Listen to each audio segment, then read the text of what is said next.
ارزخت لري پزړونو کې ژوندون مو پری آباد دی هیواد دی هیواد دی هیواد دی او هیواد دی لسترو کلا فاقده باندې پابند یو او ځان ورته ژمن بولو په دې باندې مو باور در موږ تاسې د کامیابۍ راز په همدې کې وو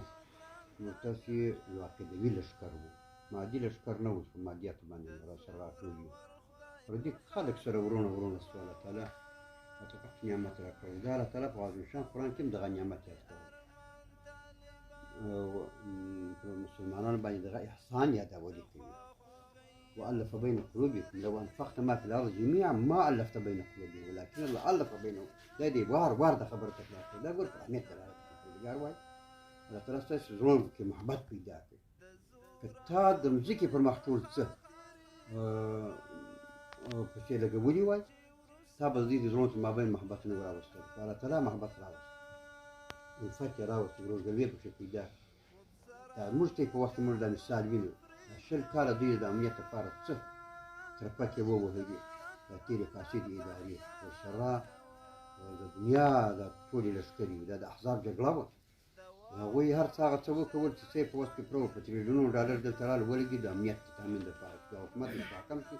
امنیت راوستل شي دوی به دغه څو کسان چې احتجاج شي دا به ورک شي هغه به د تیلو شنو اور اخیستی وو په اوبو باندې نور تازه کېدی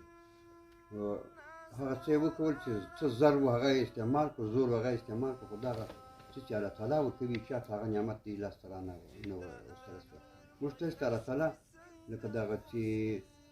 په زړونو کې د یووالي راته اچولی د وحدت هغه څه چې ورباندې اثر مرتب وي هغه یې په لاس راکړو چې هغه یو سالم صحیح درست ټول سل په سل کې افغانستان خپل ولس راسره جوړ دا چې اوس ما ورته یو ورځ بیا په چاپلاخو باندې ووایه له ځانه څخه متنفر کوو دا به موږ ته خپله د شخصي کمزوري وي امارت په